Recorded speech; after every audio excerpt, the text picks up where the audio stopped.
What's up, everybody, and welcome to the Weekenders. This is the show where myself, Bobby, and Lexi talk about the six biggest games in football, both college and NFL, presented to you by Multiplicity Media. This is going to be a really fun show because, again, for another weekend in a row, it was like impossible for me to choose the best six games because there's so many. So it's a good problem to have.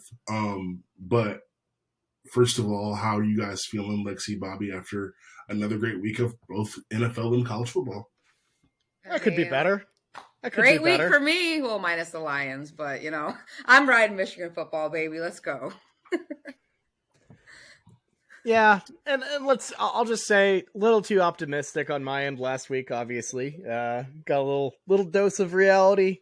Things change pretty quick in college football, and, maybe got a little too high off of the UTEP, Kent State, Nebraska wins. But you know what? It's okay. It's not about this year. It's about a long rebuild for OU. I'll be fine. You take the little wins along the way. We'll be okay. Hey, moral victories are my grounds as a Lions fan. I feel you. It's a long way back. We don't have our guys yet. So yeah, I think that Oklahoma is going to be fine, though. I think you guys are still going to be great. It just was a crazy weekend of college football. I mean, it really was. It is every weekend, but there were a lot of almost upsets too. I feel so close. Even my own team, I was sweating in the stands with like 2 minutes left. I'm like, oh, there's a minute left, no problem. Yeah. A lot of teams were on upset watch, fraud watch, whatever you want to call it. And yeah, this is like the second week in a row where some quarterback that usually plays someone else just went Super Saiyan on the team. 2 weeks ago, it was Michael Penix Jr. against Michigan State, and this past week it was Adrian Martinez against Oklahoma. So I'm not sure if there's going to be another example of this coming up this week, but we're going to see. But let's get right into the games. The first game we're going to talk about is, speaking of the Big 12, Oklahoma State at Baylor. Now, there are two college football games this weekend where the higher-ranked AP poll team is going to a lower-ranked team, but the lower-ranked team is favored. I don't know if it's a home game thing or what. Kentucky at Ole Miss is one example. I believe Kentucky is favored by about 7 in that game. And in this game, it's Baylor favored by 2.5 against Oklahoma State. Bobby, I guess I'll defer to you first as the Big 12 expert. Why is Baylor favored in this game, even though the AP has them ranked a few spots lower than Oklahoma State? Yeah, well, quite frankly, I think the biggest thing is Oklahoma State just hasn't had a lot of opportunities to really go out and prove themselves. Their competition has been a bit weak. Central Michigan, Arizona State, and I believe Arkansas Pine Bluff, a little bit of a watery schedule. Baylor, on the other hand, their one loss was a tough game in Provo late night, and then they had a really solid road win against Iowa State last week. So I feel like that kind of combined with the road advantage is helpful. And, frankly, Spencer Sanders just doesn't perform really well against Baylor, turns the ball over a little bit. And that Baylor defense, they're happy to jump in there and take it. So I don't know, big road test for the Cowboys for sure. But I really think that the biggest thing there, home factor, and a little bit more of a proven commodity with Baylor this season. Yeah, I was looking it up earlier, and I think Baylor's won 9 straight at home, and they're 11-2. So I'm sure that just their dominance at home is probably the reason why. And they're not that much lower, it's not some crazy thing, because I still think it's very fluid in the whole middle of the top AP 25. So I think that ironically the defenses are going to probably be the big factor here. When you hear Big 12, you're high power offense, let's go. And I just think that it'll come down to the defense and who can get to the quarterback. So. Yeah, and I just want to be clear. I caught a mistake. Shout out Carter Elliott. Kentucky is 7-point underdogs playing at Ole Miss this weekend. So again, another example of a road higher ranked team, underdog, going into a hostile environment. But I think Ole Miss, I mean, has a little bit of a home streak as well. So that'll be interesting. But yeah, I mean, this is one of those things where, I mean, we've seen really good. I mean, we've seen Alabama. I mean, we're going to talk about it in a little bit, but I mean, really good teams have struggles on the road. Texas going into Texas Tech, Michigan State going to Washington. So, I mean, this is, you know, an in-conference game. It may be surprising that we're seeing a couple teams be underdogs on the road, even though they're ranked higher. But I think, Lexi, you hit it right on the head. I think the middle of college football is very close, especially as we're trying to make the determination of, okay, who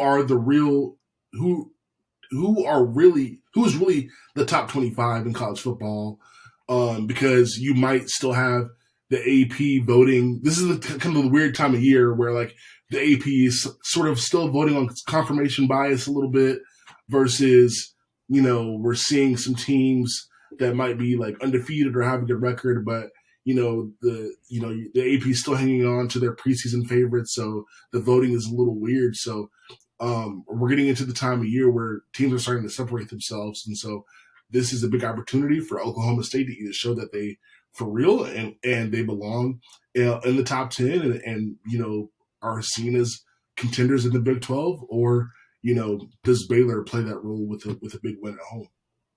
Yeah, this is the matchup of the championship too, right, from last year? Yep, it is a rematch where Oklahoma State came up that short from making it to the playoff. Yeah, absolutely. And one thing that I will say Oklahoma State does have on their side is the quarterback. Their guy has been playing tremendously well, and dang, I feel mad unprepared because I forgot this dude's name and I'm looking him up right now. Spencer Sanders. Spencer Sanders. He was literally on my Heisman watch list like last week, and I completely forgot his name. Spencer Sanders. They had a bye week last week, but so didn't really get to put anything on tape. But he's been balling out for Oklahoma State. Been sort of a surprise guy that's broken out in the last few weeks. He is, before last week, was one of the leaders in the Big 12 in passing yards, still in the top 5. He'll be competing for.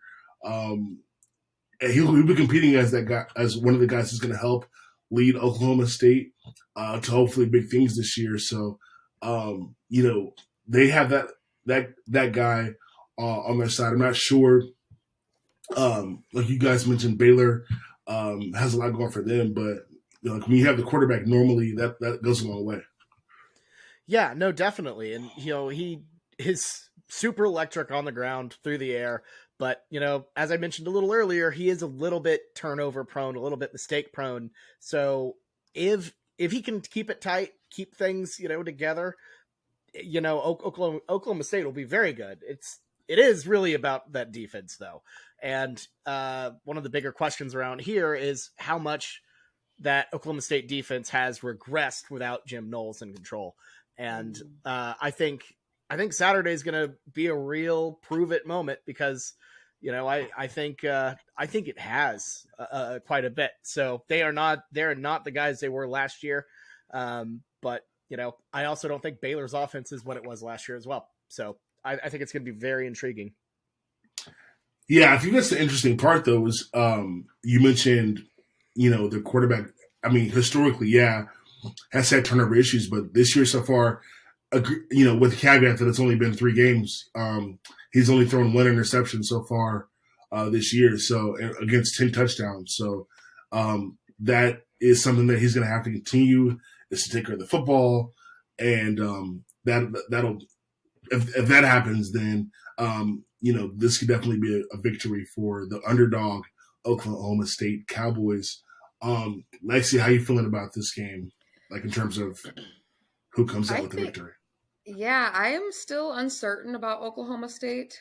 But I think with Baylor being at home and how dominant they've been, that they're going to end up pulling this win out and upsetting and kind of exposing a little bit how they're missing Jim Knowles in this defense. So Baylor for me.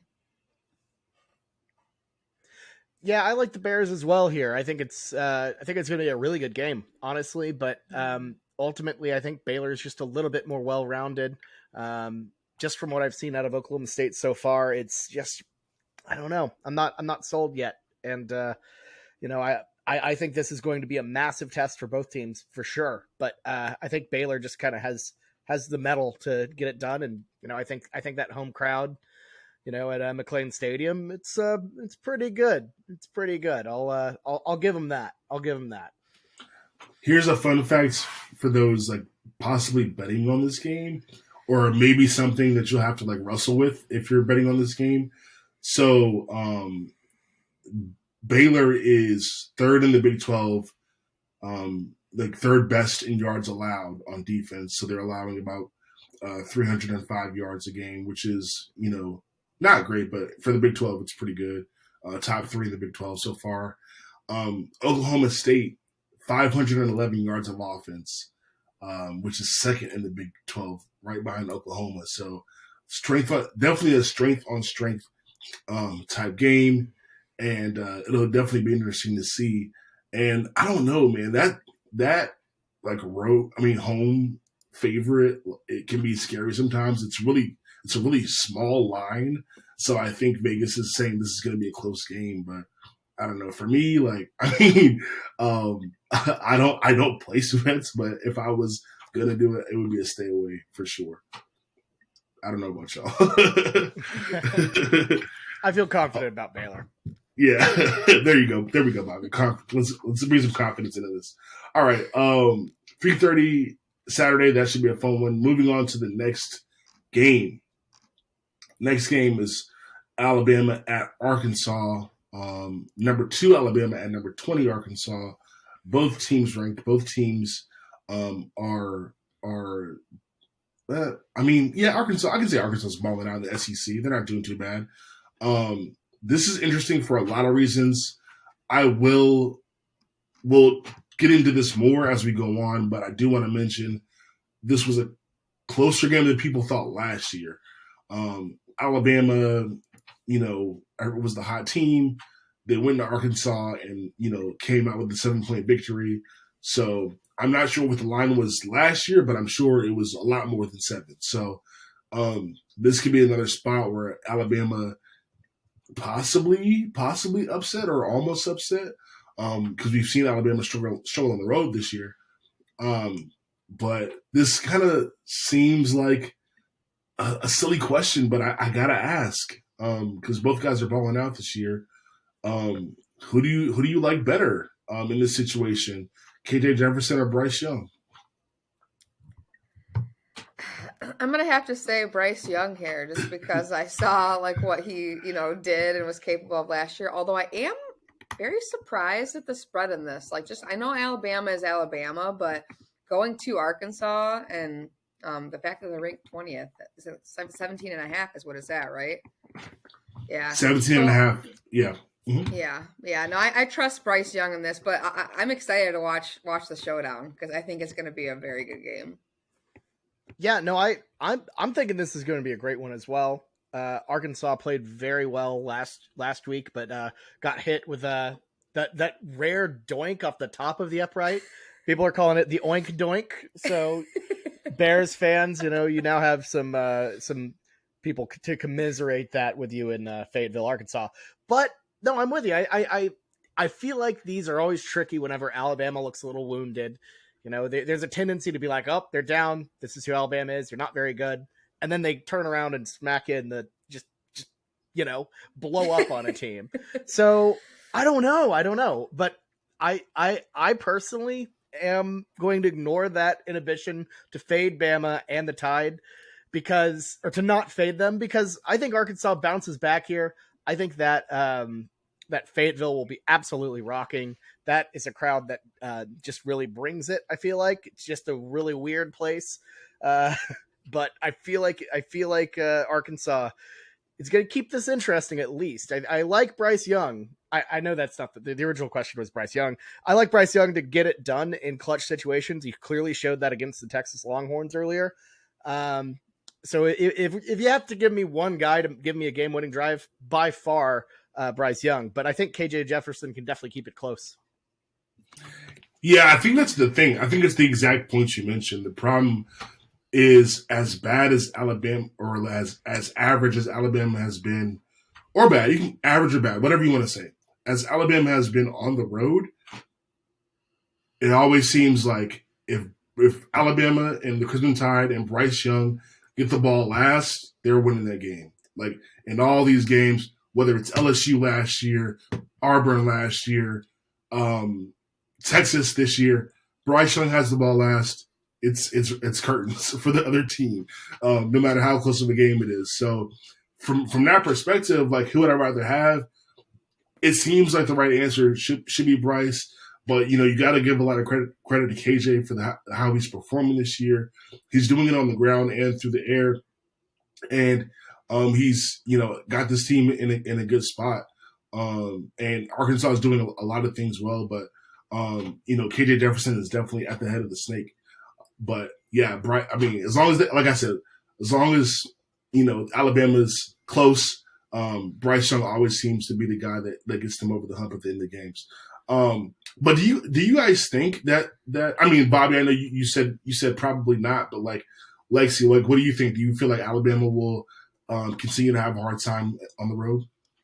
Well, I mean, I know that Jefferson even last year really tested those defensive backs, so that's going to be like another test for them, and that's something that's kind of questionable still. Like, have they like really fixed this? Is this how it's going to go? So I think it's going to be a little bit of a struggle. So that's why I'd probably be like, definitely betting on Arkansas to cover in this, because I think it's going to be a lot closer than what they're saying it's going to be. Yeah. Go ahead, Bobby.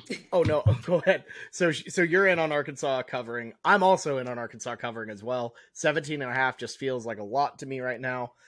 Given what I've seen out of Alabama, they just don't feel like that same just Titan destroying everyone. They didn't do that last year, keep in mind, either. Not just with Arkansas, but with everybody. They kind of played with their food a little bit, made things a little too interesting. Last year, the line was Alabama minus 20.5. They only covered by 7. And, I got to say, this feels like, at best, like a 10-point win for Crimson Tide here. I don't know. I'm just not feeling it. I'm not feeling it. Plus, there's a hook there. Why would I ever take 17.5? I don't like it. Yeah, that seems like an easy call to say Arkansas will cover. And I'll mention this too, like, Michael, shout out Michael in the comments and on Spotify Live, like exactly right about KJ Jefferson being a veteran quarterback too. I mean, we've seen going back years, even when Alabama had great teams, Nick Saban have a hard time against veteran quarterbacks, particularly mobile veteran quarterbacks, as well in some of these spots. So, I mean, 17.5, I guess, Vegas is always going to give Alabama these big lines, but I would definitely be nervous about Alabama covering that spread. And yeah, Arkansas, I think, can they? Let's take it a step further. Do you guys think they can win the game? If everything happens right, if Alabama still just doesn't look right from that Texas game, if they still are undisciplined, if they let the atmosphere get to them, and if that's kind of the thing is if they can get out early, capitalize on Alabama's mistakes, and just hold on for dear life, I think they can do it. We've seen this Alabama team lose in high pressure situations like this last year against Texas A&M. This is a very similar case to me, and I think Arkansas is good enough to do it. They just have to hit them in the mouth first and just kind of keep going. And I think it can be done. I don't think it will happen, but if I'm looking at Alabama's schedule right now, this one floats to the top in terms of a game they would lose, an upset type of matchup. It feels like it's almost disrespectful to call Arkansas a trap, but it does not feel like a good place for Alabama to be in. Lexi, go ahead. No, I agree. It's going to just all come down to like I just think it's going to come down to Alabama not getting burned by Jefferson going deep. I really think so, because that's how he kept it that last year, and I think he's just going to do the same game plan. I mean, why not? That's like seems to be one of the weakest points. So they have the ability to win it. They absolutely do. But the stars kind of got to be aligned to beat Bama. Like it was almost a line last year. It could happen, but I think Bama wins this. I'm going to give you guys an interesting stat, because a lot of the issues this year, and you saw it against Texas, has been with Alabama's offensive line and receivers as well. But I'll let you guess who leads the SEC in sacks. Is it really Alabama? Listen to what I just said. Alabama offensive line has shown struggles, especially on the road. I will let you guess who leads the SEC in sacks. Oh, Arkansas. Arkansas, 20. Yeah. I thought The you were next introducing closest- sack. No, yeah. The team that leads the SEC in sacks is Arkansas with 20, and the next closest is Ole Miss with 13. So they are like getting to the quarterback at an insane rate. And so Is this the night game? Yeah, this is 3:30 afternoon. It's a God, this would 2:30 be slot. A great night game. Yeah, 2:30 it would in be. the SEC 2:30 in the SEC is about as good as it gets, though. You know, Yeah. they live for that. They do.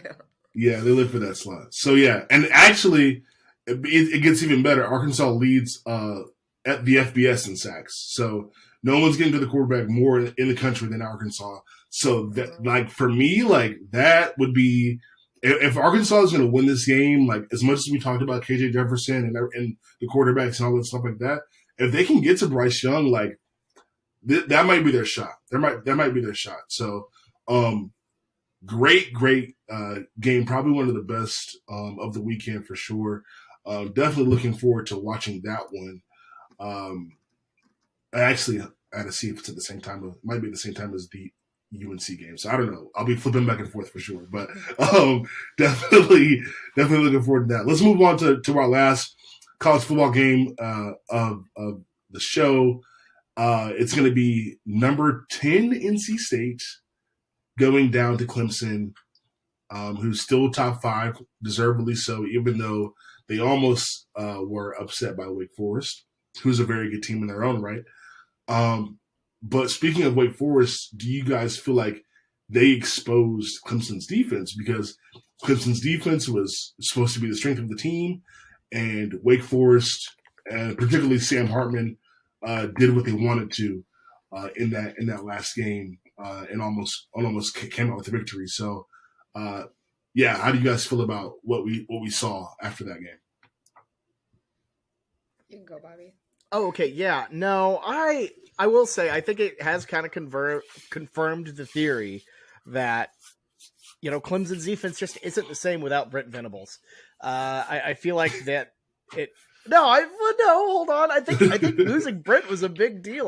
That the defense just doesn't feel like it used to, and I think losing your longtime defensive coordinator absolutely does that to you. And I'm not trying to sound like a Sooner homer or anything by any means here. I just feel like that was a big loss. And you know, Wake Forest, you know, they obviously needed some, you know, pretty big heroics out of DJ Uiagalelei, but you know, I don't know. I think Clemson's defense is still very, very good, but it just isn't on that elite caliber yet, or at least right now, you know, under new management. So, I would say, yeah, I think they got exposed as, you know, just not being what they used to be.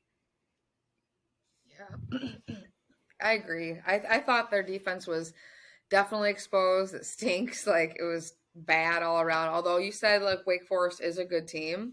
I just think that they, yeah, on the same point, aren't what they used to be. Like, they were such a powerhouse for so long. And now it's like, yeah, they're still good, but I just don't think that they're on that level of what Bama is and Georgia. And, you know, they'll probably float right around the same places like Michigan, Oklahoma, stuff like that. But I don't think that they have really what it takes to be that program again, at least not right now. Yeah, I mean that's the thing. Like if you're putting together, and this is what Clemson's trying to do, because ultimately Clemson still has a lot of talent, both offensively and defensively. Especially if DJ continues to play the way he has played. He played against Wake Forest. Like if he keeps playing like that, he'll keep his job. They'll be fine. But at the end of the day, you're trying to put together a college football playoff resume in the ACC which we'll see, how strong that is, because there's a lot of other deep conferences now, like the Big 12 and the Pac 12. And then you have to think about, all right, the team that everyone thought was going to be the second best in the conference, Miami, is completely falling apart. So now Clemson again, might have to carry water in the ACC. And, putting up a performance like that against Wake Forest, while, again, it's on the road, Wake Forest is a good team. They might remain ranked all year. Like, that's like your defense, like allowing, again, Wake Forest did whatever they wanted throughout that game, after the first quarter, especially. So, Clemson's going to have to, correct that to avoid it possibly happening again, or even worse, them ending up on the losing side of that. But we'll see. I think this week they definitely have a chance to change the narrative a little bit. Interestingly enough, after what that offensive explosion was last week, Vegas has the over-under at 40 for this game. Clemson is favored by 6.5 against NC State. NC State, great defense as well. They're allowing the fewest points per game in the ACC, at right under 12. Clemson, we know, can be a good defensive team, but what do you guys feel like is going to be the X factor when these two teams face off? This one is a night game, Lexi, so you got your primetime fix.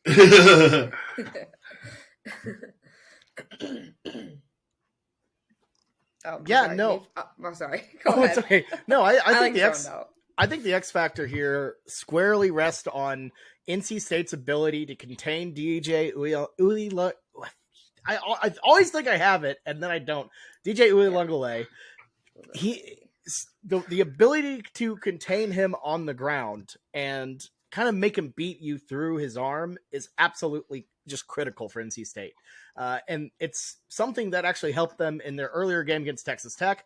They held Donovan Smith, who is an awesome dual threat quarterback, to -9 rushing yards on 11 attempts. So I feel like that point of emphasis will be massive, because I think that's how Clemson's offense really gets humming, is whenever they can really tap into the dual threat nature of DJ. So yeah, that's what I think it boils down to. Yeah, that was me trying to look up his name and say it. I was like reading on the page. I agree though. He's gonna be the X factor.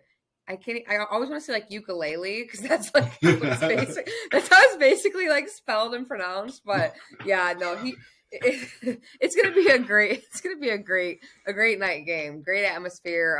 I think NC State won last year, right, at their place. So it's gonna be interesting if Clemson's going to get tested again. And yeah, we're definitely going to see if this defense is legit or if they're just frauds again.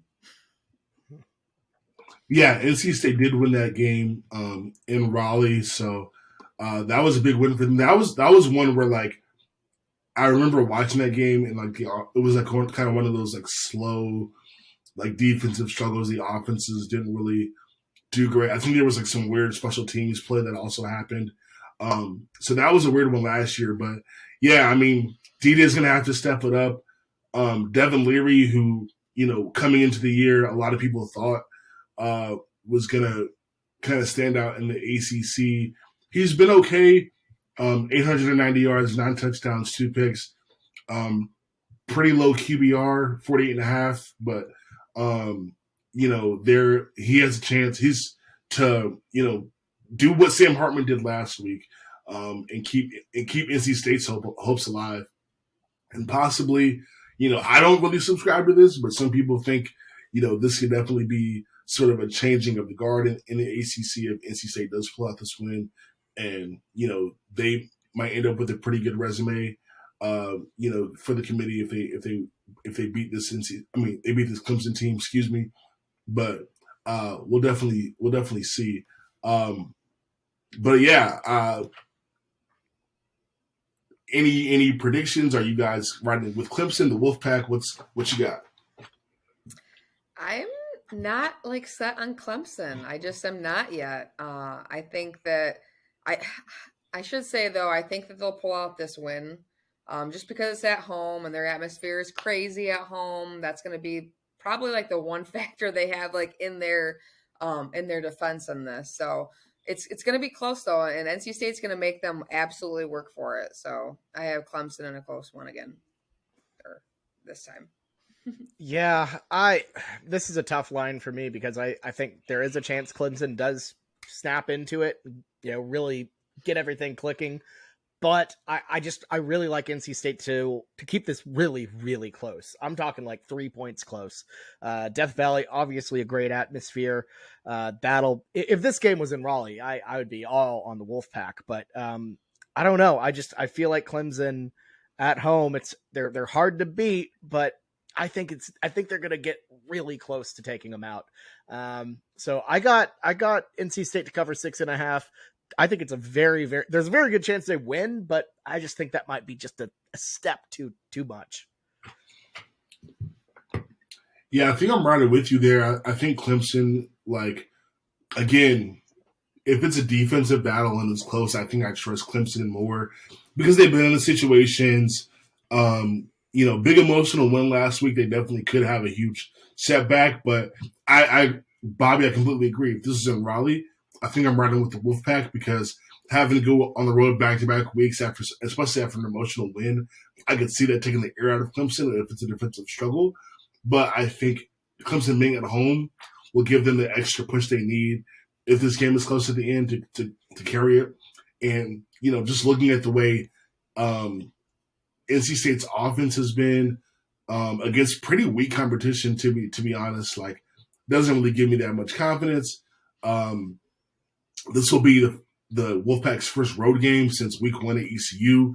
And hell, they almost lost that game. So I'm man, this could actually be one where either it's going to be the tight battle we all been talking about, or Clemson might actually just, take care of NC State pretty easily off the strength of that offense just really not being able to keep anything going. And DJ being more confident, being more in command of the offense, just sort of figures it out. So tough one to call. I think I'm going to go Clemson. I have no clue if they cover that 6.5 point spread or not, but thankfully this isn't Break the Bank, so we don't have to make a decision on that. But yeah, should be a really, really good game. All right, let's move on to the pros, the NFL. Lots of good games in that slate as well. I thought about talking about the Dolphins Bengals game, but there's a chance that Tua might not even play, and so I'm not about to talk about a game in which Teddy Bridgewater is the quarterback. I saw enough of that with the Panthers, so I refuse to talk about that for 10 minutes. Let's talk Jaguars and Eagles, though. Maybe that's one on the schedule where you didn't think it would be a good game this early, but it actually is because the Eagles are 3-0. The Jaguars, I believe, are at the top of the AFC South for right now. This is also the Doug Peterson revenge game, the former Eagles coach that won the Super Bowl going back to Philadelphia. But before we get into the game, I want to ask you guys, if you're starting a franchise, are you taking Trevor Lawrence or Jalen Hurts? Ooh, that is a good one. And it's so tricky because I feel like Trevor Lawrence at this point hasn't shown me a ton, but I can't blame him for it because his whole first year was Urban Meyer, and that was a total disaster. So it's hard to get him for that. But I don't know. You know what? I'm gonna say it. I like Jalen Hurts better right now. I feel like he is just so dynamic, so good. Just I love him. I think he. I know I've been kind of out on him, but seeing his production this season, I think has really kind of changed my opinion on him. I think he is a very, very solid quarterback. I'll go with him for now. But I think it's very narrow. It's what I've seen versus what might happen down the line.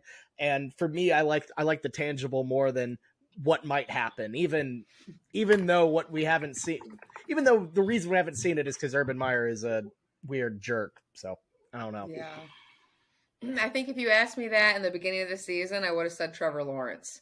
But after watching these last few games and Hurts just like coming into what I know he always could have been in this league, and it's really fun to see. I mean, I'm not a fan of the Eagles by any means, but I'm taking him right now. You asked me that, and that's just who I'm going to go with because he, like Bobby said, has actually showed that he's going to get there. Now, do I think Trevor can? I think Trevor's going to be a great quarterback. I've said that from the get-go, that he's an NFL prone, like, to be quarterback. But I'm going to build right now around Jalen. Yeah, right now I think it's close because a lot of people are quite honestly surprised at how good the Eagles have been. And I definitely think, that has a lot to do with Jalen Hurts. Nick Sirianni as well, sort of unexpectedly can coach. I guess that was a big surprise as well. But it's close right now. I guess I will go the other direction since you guys both said Jalen Hurts and say Trevor. To me, I think Trevor is his mobility is underrated, and I've seen him make some great throws in this season, and even last season, where I was like, okay, wow, this guy, if he does get a non-Urban Meyer coach, can be special. He's also a little bit younger, so he's got a lot more time ahead of him. I think the Jaguars are going to have to obviously do a lot to build the right way around him, but to me, the consistency that he showed at Clemson, and Jalen Hurts, don't get me wrong, had some great moments at both Alabama and Oklahoma. But I think right now I'd probably say Trevor. He's bigger. Jalen Hurts at 6'1" though is definitely not like a small guy at all. Like he's stocky as well. But obviously, Trevor's got the height. He's got all the physical tools. He's showing that he can be coached well. You see the difference between him and him with Doug Peterson versus Urban Meyer. It's night and day. So that shows a willingness to get better, a willingness to improve. And it's so funny though because again, you could make the same argument for both these guys. We've heard a lot about how coachable Jalen Hurts is as well.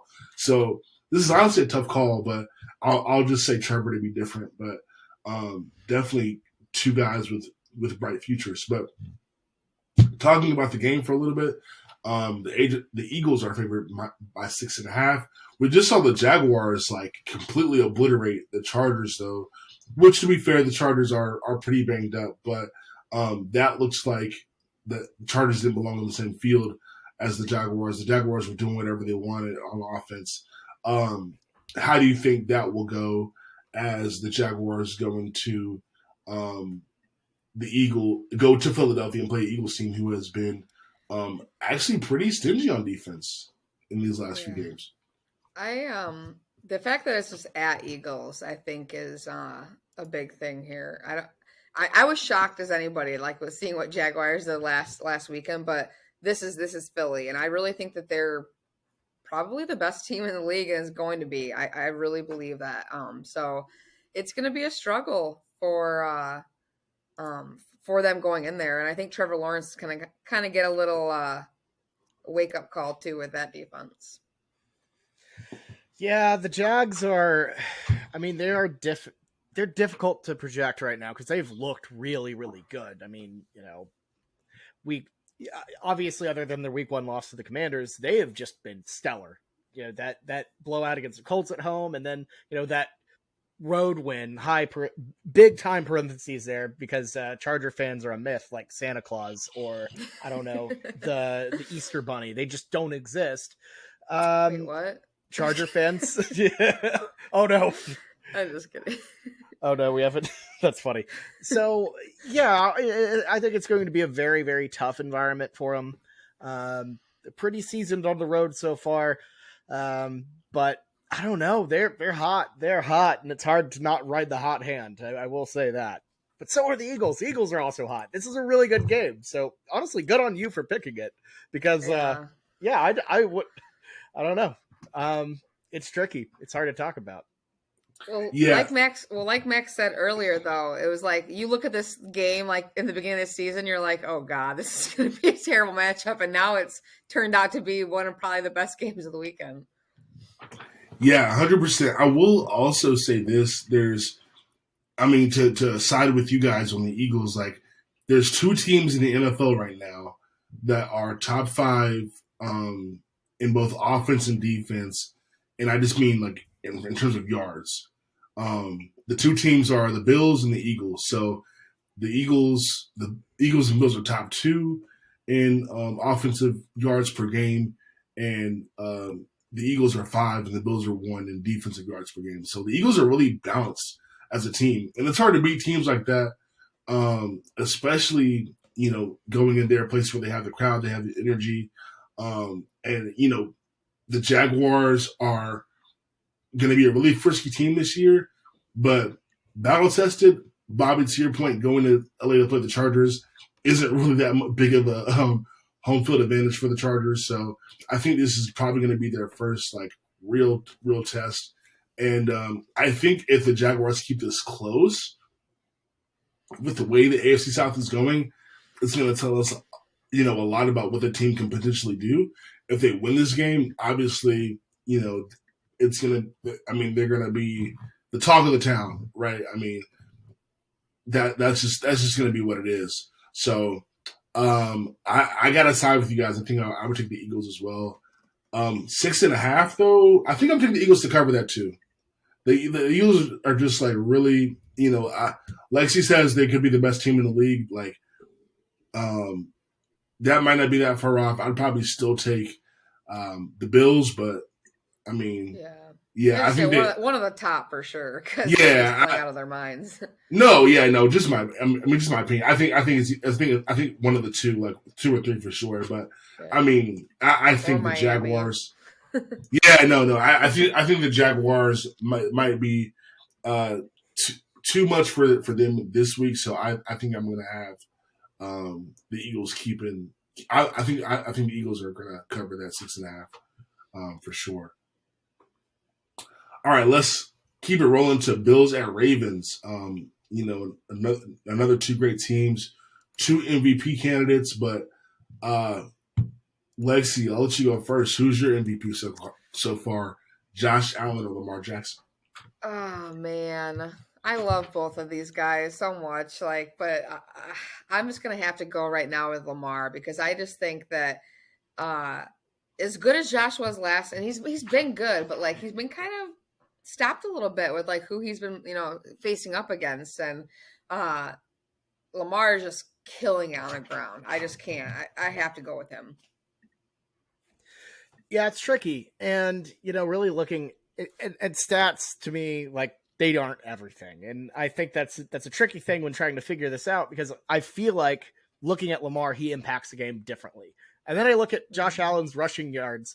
He's run for 113 yards somehow so far this season. Lamar's only run for, 243, which obviously is way more, but still, like, Josh Allen can still kind of scramble, and Josh Allen has more passing yards. So if we're looking at that, by quite a bit, about 400 yards. So I don't know. If we're looking at stats, it's hard for me not to go with Josh Allen. Both of these teams look pretty good. It's very neck and neck. I'm going to give it to Josh Allen just by an absolute hair. I think you have a guy who is mad about the contract He did not get his bag this offseason. So now he's going off. And then you have a guy who is, I feel like both of these guys have chips on their shoulders for different reasons. Both of them valid. I don't care why you're motivated the way you're motivated. I think there's no reason to no morality in one way versus the other. But you're seeing two of the best quarterbacks in the league absolutely pissed off, doing some of their best work, and I think it's pretty awesome to watch. So I'm going to give Josh Allen the slight edge, but absolutely no disrespect to Lamar there for that one. Yeah, no disrespect to Lamar. I dropped my MVP ladder today.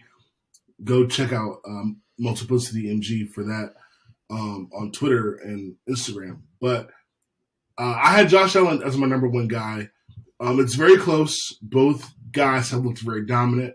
I think both the Ravens and Bills will have the team success to make the argument. I think the Bills probably will have more. I think the Ravens are going to have a tougher time.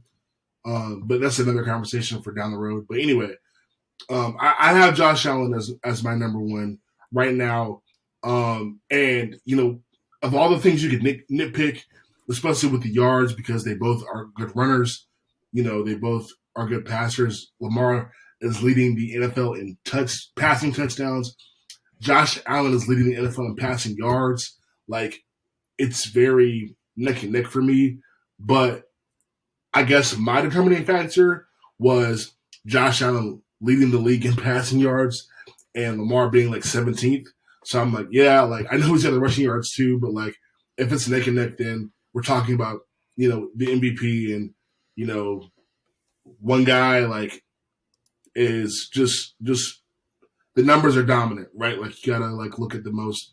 And I mean, Josh Allen's like got 9 touchdowns, Lamar's 10. So like it's close in that department. He's got more yards. Like the numbers look a little bit better. And for me, like you said, it's still close, but Josh Allen nudged out Lamar just a little bit for me in the MVP race so far. Bills -3 going to Baltimore. I actually like the Bills in this game. I'll go ahead and say it. The Ravens defense has looked like crazy bad. I mean, we saw it against the Dolphins. Like that defense is atrocious. So I think the Bills are probably the better overall team, even though the Bills have had some injuries as well they're dealing with. And so to me, the Bills could win this game by more than 3, but I'm taking the Bills to win. I'm with you. I also have Buffalo. I just feel like the Ravens right now as a team aren't like I'm echoing your sentiments here because I think they're just not quite there yet. I know they have, the home game and everything going. I think it's going to be a good game. I just like Buffalo here to bounce back after a tough, brutal loss to the Dolphins last week. Very narrow. So yeah, give me Buffalo. My dog's losing it. I apologize to everyone listening back. Yeah, no, I feel the same though. I love the Ravens, but Josh Allen is just going to be pissed, and the Bills are going to be pissed, and I think they're just going to go off.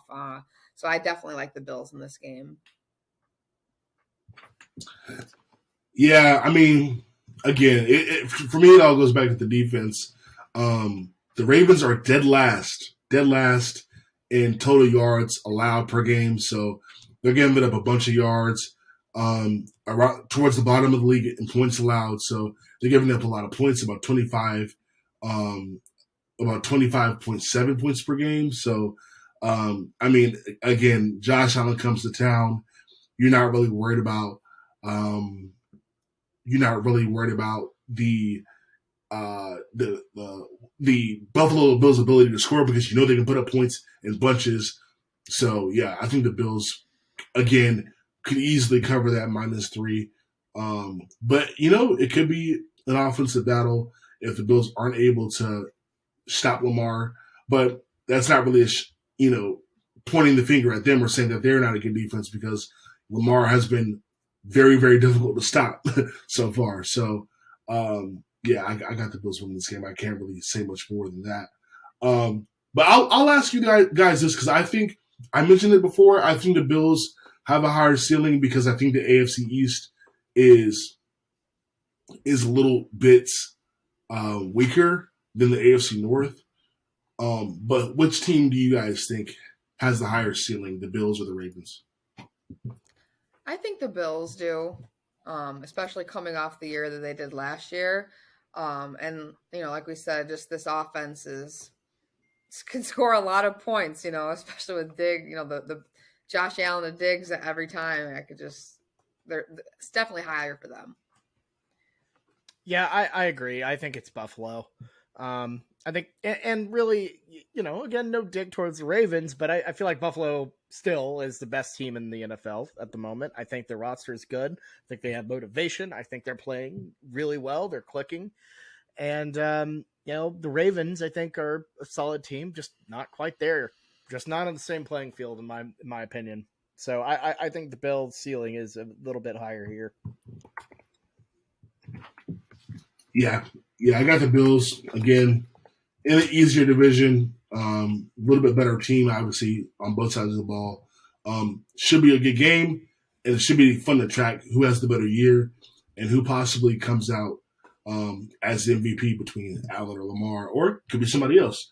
We'll definitely see. All right, let's get to our last game, which at this point is in question of even happening because of Hurricane Ian.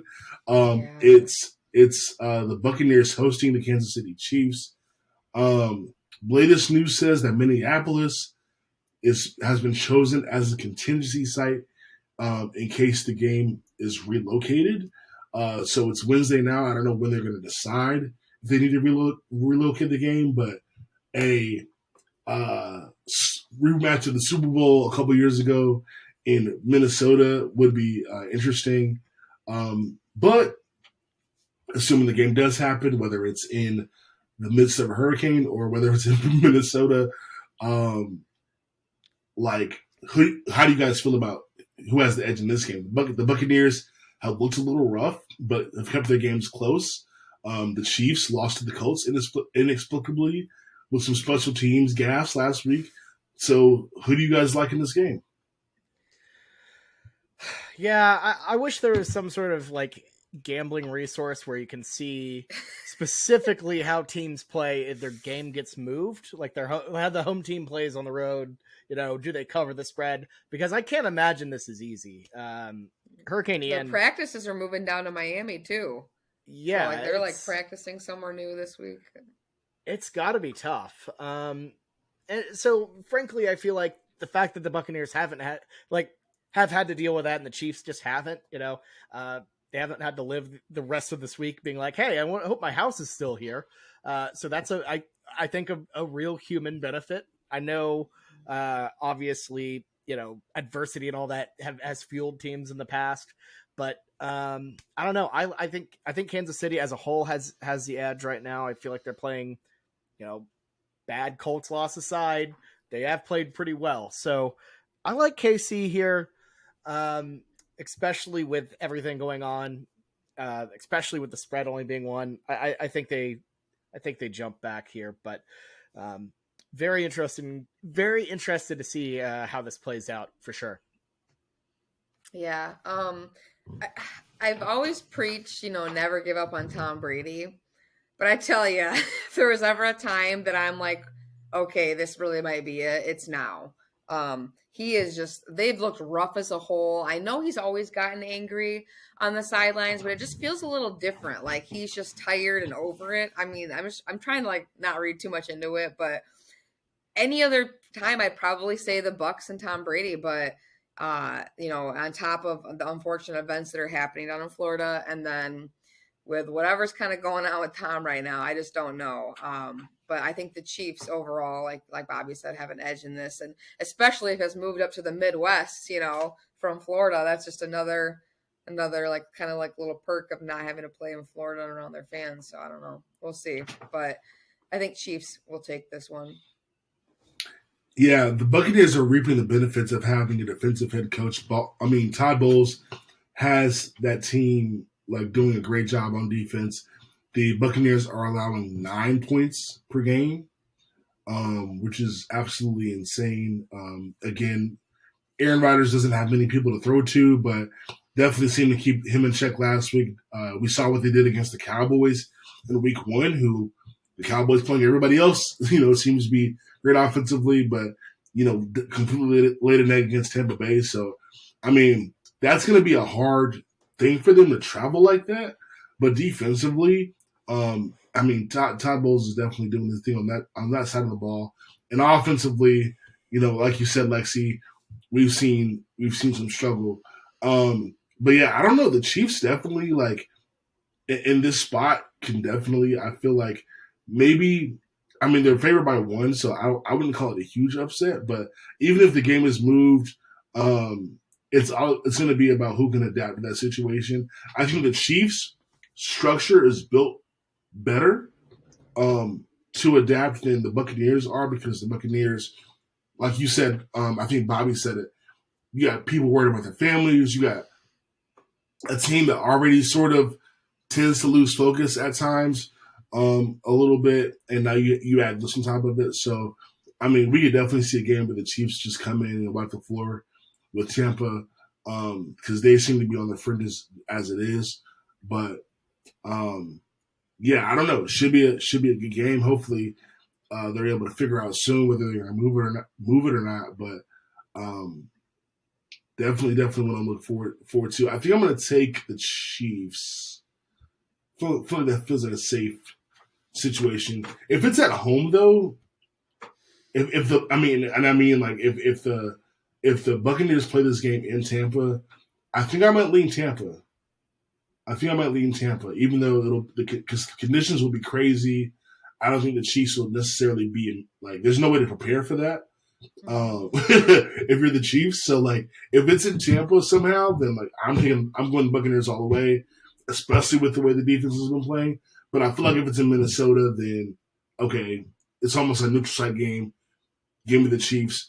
I will say though, Todd Bowles being the coach, if you're a Chiefs fan, that kind of scares you because you've already seen him put up a scheme that is completely washed Patrick Mahomes once. So could he do it again? Absolutely. So that's the scary part. And that's why again, I probably, from a betting perspective, would stay away from this game. But I think you could play both sides of it.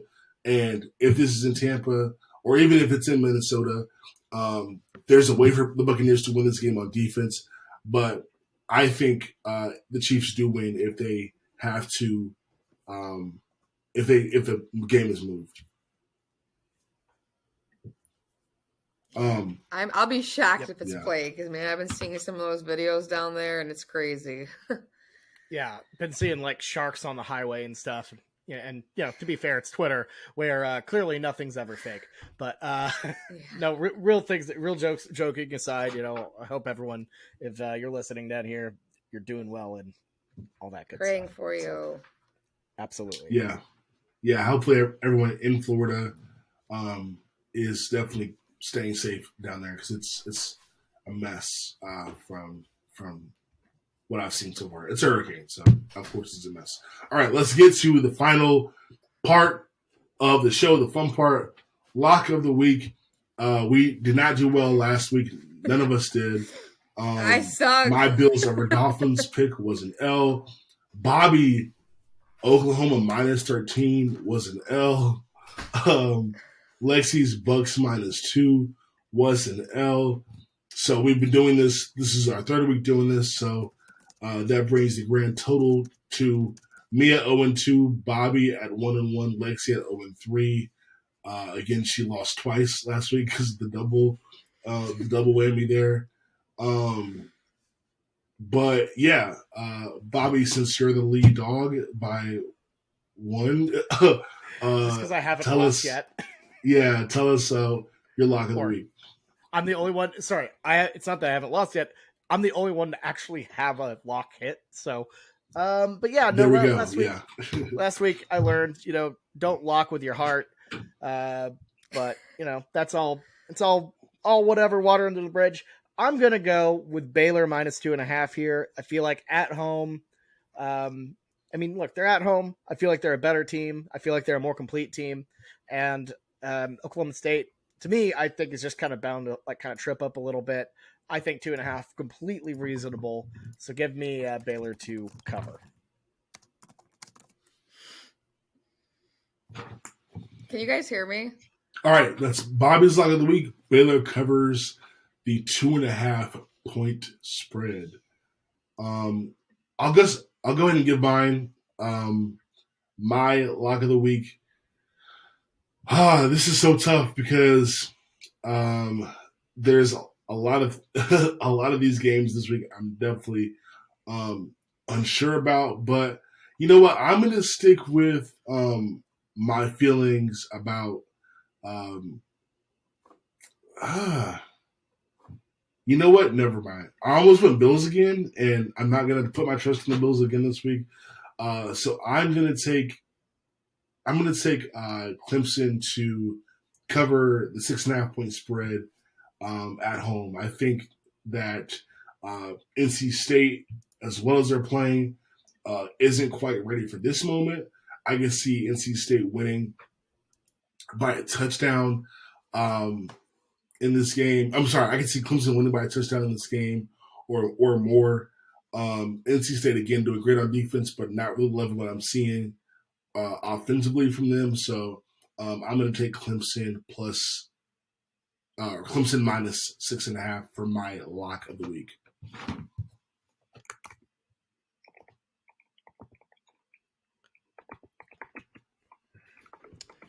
Can you hear me? All right, Lexi, you're available. Okay, can you hear me? Oh wait, hold on. Did you see my? Oh, I see what's going on. Yeah. I got you. But I have my pick in there. Okay, so all right, you're good. I can hear you. Okay, got you. Yeah, no, give your lock. Okay, can you hear me on here? Hold on one second. Yeah, my phone. Like I don't have. All right. So read my. Yeah, go ahead. All right. I have for the pick right now, which by the way, my phone died. So sorry for those on Spotify when you're listening. You can't hear it, but I'll let the guys tell you. Lock is Arkansas covering for sure. I'm going to win this week. I'm going to get out of this drought of my L's that I've been constantly taking in my bets. And Arkansas is going to cover. Alabama's not going to score that many points on them in a differential. So.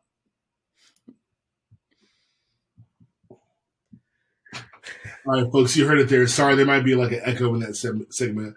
But yes, Lexi has got Arkansas covering the spread over Alabama, which I think is good as well. I would have picked that too, but you took it, so that's a good lock. Yeah, I think that's a really good one. Well, there you have it. Those are all the games, and again the locks. I've got Clemson minus 6.5. Bobby's at Baylor minus 2.5.